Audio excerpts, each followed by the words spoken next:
တတိယတာဝကဖြစ်မဲ့နောက်ပိပ္ပိလွတ်လည်းငါ့ကိုရည်မှန်းပြီးတော့ရဟန်းပြုလာတယ်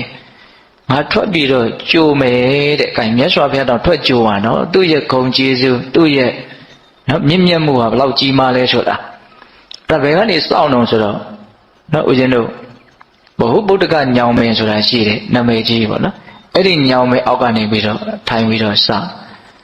တော့ဦးဇင်းတို့တာမန်ယဟန်တစ်ပါးအနေထားနဲ့စောင့်တာမဟုတ်ဘုရားရဲ့အသေးနဲ့အတင့်တဲ့သောအနေထားကို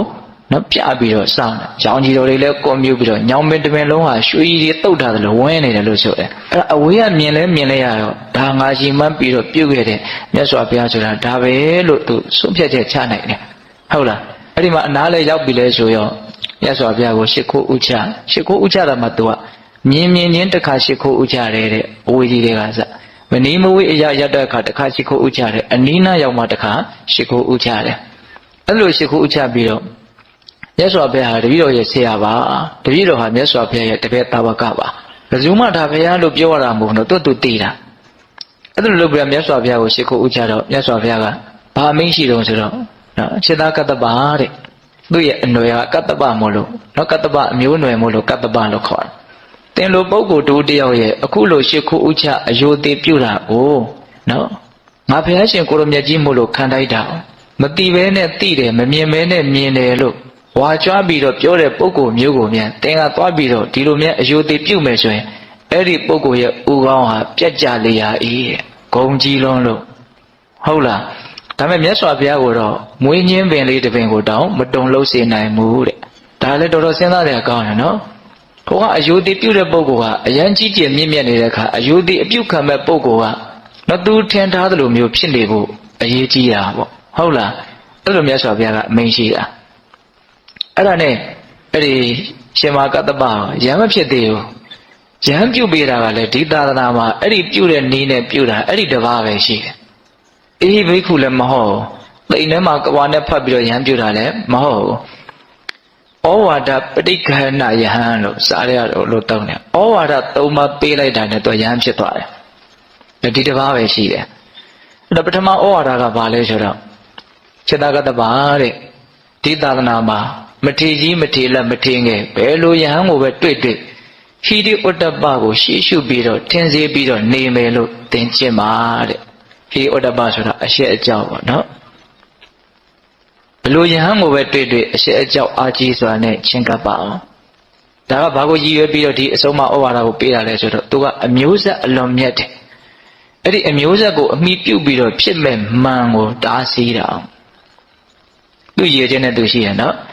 နောက်ဒုတိယအဆုံးအမဩဝါဒကဘာလဲဆိုတော့ခြေသားကတ္တပတဲ့ဒီသူတော်ကောင်းတရားကုသိုလ်ကောင်းမှုနဲ့ဆက်တဲ့တရားကိုအခက်ခတ်သိငါဟာနာမယ်ကောင်းကောင်းမွန်မွန်နာယူမယ်ရိုးရိုးသေးသေးနာယူမယ်လို့သင်အဲ့ဒါလို့ကျင့်ပါတဲ့တရားဆိုလို့ရှိရင်ဘယ်တရားကိုပဲဖြစ်ဖြစ်ကုသိုလ်နဲ့ဆက်တဲ့ဒီသူတော်ကောင်းတရားကိုပေါ့နော်နာယူမယ်ကောင်းကောင်းနာမယ်ရိုးရိုးသေးသေးနာမယ်အဲ့လိုစိတ်နဲ့သင်နာယူမယ်လို့ကျင့်ပါတယ်ဒါကဘာအတွက်ဒီအဆုံးအမဩဝါဒကိုပေးရတာတော့သူကအလွန်ဘုဒ္ဓတာကြွယ်ဝတဲ့ပုဂ္ဂိုလ်အဲ့ဒီအကြအမြင်ဘုဒ္ဓတာများတာကိုအကြောင်းပြုပြီးတော့ဖြစ်ပေါ်လာမဲ့မာမနာကိုကာကွယ်တားဆီးတာဟုတ်လားအဆုံးအမဩဝါဒနှစ်ချက်ရှိပြီနော်နောက်တတိယအဆုံးအမဩဝါဒကဘာလဲဆိုတော့ဒုက္ခဝေဒနာနဲ့ဆက်ရှက်နေတဲ့ကာယကတတတိကိုအမြဲတမ်းမကင်းမကွာငါကျင့်သုံးမယ်ဆိုတဲ့စိတ်နဲ့နေပါတဲ့ကာယကတတတိရဲ့အကြောင်းကိုဦးဇင်းတို့အများကြီးပြောပါတယ်မိမိရဲ့ဒီရုပ်ပိုင်းဆိုင်ရာနော်ယူဘက်ခန္ဓာကြီးတိဆောက်ထားတဲ့အနေအထားမှန်တွေကိုမှန်မှန်ကန်ကန်တတိနဲ့စဉ်းစားဆင်ခြင်ပြီးတော့နေတာကိုကာယကတတတိလို့ပြောတယ်ဝင်သက်ထွက်သက်ဝင်နေတာထွက်နေတာရှိတယ်ဒါလေးကိုလွတ်လွတ်လပ်လပ်အစွဲလန်းကင်းကင်းနဲ့ဒီလေဝင်တွေထွက်နေတာကို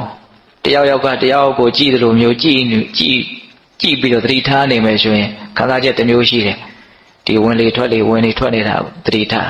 အဲ့ဒါကာယကတသတိပဲအဲ့ဒီကာယကတသတိမှာဒုက္ခရှိတယ်ဟုတ်လားပြီးတော့ဦးဇင်းတို့စာပေမွေးခြင်းခြေတိလက်တိသွားအည်အစရှိတဲ့32မျိုးသောမတင့်တယ်သောမတန်ရှင်းသောမစင်ကြယ်သောအရာတို့ဖြင့်တိဆောက်ထားတဲ့အနေအထားမှန်ကိုစဉ်းစားဆင်ခြင်ခြင်းဒါလည်းပဲကာယကတသတိပဲအဲ့ဒီကာယကတသတိကိုစဉ်းစားဆင်ခြင်ခြင်းမှာတော့အစွဲဥပါဒံအလွန်အားနည်းစေတဲ့အတွက်ကြောင့်စိတ်ဟာချမ်းသာမှုရှိတယ်ဒါကြောင့် ဒုက္ခဝေဒနာနဲ့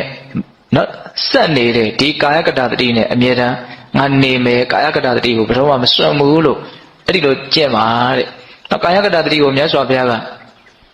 နော်အမတန်တိဘိခဝေပရိပုံစံတိရေကာယကတတတိပရိပုံစံတိလို့အဲ့လိုတောင်းဟောတာအဓိပ္ပာယ်ကဘာပြောတော့ကာယကတတတိကိုပွားများသောအဖြစ်သုံးဆောင်နိုင်ကြသောပုဂ္ဂိုလ်တို့သည်အမတလို့ဆိုတဲ့နိဗ္ဗာန်ကိုသုံးဆောင်နေတာနဲ့အတူတူပဲတဲ့ဟုတ်လားကိုယ့်ရဲ့ရုပ်ခန္ဓာပုံမှာသတိထားနေခြင်းဟာနိဗ္ဗာန်ချမ်းသာကိုသုံးဆောင်နေတာနဲ့အတူတူပဲလို့တောင်းမြတ်စွာဘုရားဟောတာနော်ဒါတတိယပေးတဲ့အဆုံးအမအဲ့ဒီအဆုံးအမကဘာလို့ပေးတာလဲဆိုတော့ဒီပိပ္ပလိလူလေဒီရှင်မာကတ္တပကအလွန်ဥပရိယုတ်ကောင်းနော်သူကလည်းရွှေလိုဝင်းနေလို့သူ့ကိုပိပ္ပလိလို့နာမည်ပေးခဲ့တာအဲ့ဒီဥပရိကောင်းတဲ့ရုပ်ရည်ချုံမောလှပတဲ့အနေအထားကိုအကြောင်းပြုပြီးတော့ဒီကာယရဲ့ပုံမှာဆွဲမဲ့မှုတဏှာကိုဖယ်ရှားနိုင်ဖို့အတွက်ကာယကတတတိနဲ့မကင်းမကွာနေပါလို့တတိယအဆုံးအမကိုပေးတာတဲ့အဆုံးအမဘယ်နှချက်တော့၃ချက်နော်အဲ့ဒီအဆုံးအမ၃ချက်ကိုလည်းပဲပေးလက်ပြီးတော့အရှင်မကတ္တဗယံဖြစ်သွားပြီတဲ့ဒီတစ်ပါးပဲရှိရဲ့သာသနာပါ